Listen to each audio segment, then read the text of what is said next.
Dharangaon police स्टेशनमध्ये एक गोपनीय माहिती प्राप्त झालं होतं.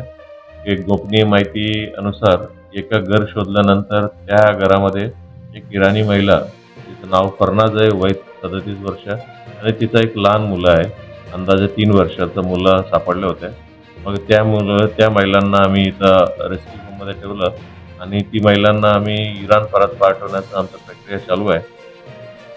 परंतु ज्यांनी हे आश्रय दिलं होत्या, ते 2 माणसं होते. त्याच्या 2 माणसाचं नाव आहे कुरेशी शेख रफीक शेख मुसा आणि दुसरा माणसाचं नाव आहे शेख अहमद रजा शेख मुसा.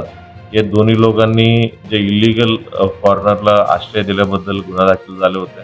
मग तपासामध्ये ही निष्पन्न झालं, की त्या महिलांना ह्यांनी सिम कार्ड वगैरे पुरवण्यात आले होते आणि ह्या महिलांना अजूनही म्हणजे काय बर्थ सर्टिफिकेट इथं येण्यासाठी इल्लीगली काही मदत केलेली आहे, अशी म्हणजे तपासामध्ये निष्पन्न होत आहेत आणि अजूनही म्हणजे आमच्या इन्व्हेस्टिगेशनमध्ये काही संशयित नंबर देखील फोनमधून सापडलेला आहे. ही सर्व गोष्टी आमचा तपास चालू आहे. त्यांना सुरुवातीला 5 दिवस पोलीस कस्टडी मिळाले होते. नंतर ते आता एम-सी-आरमध्ये आहे.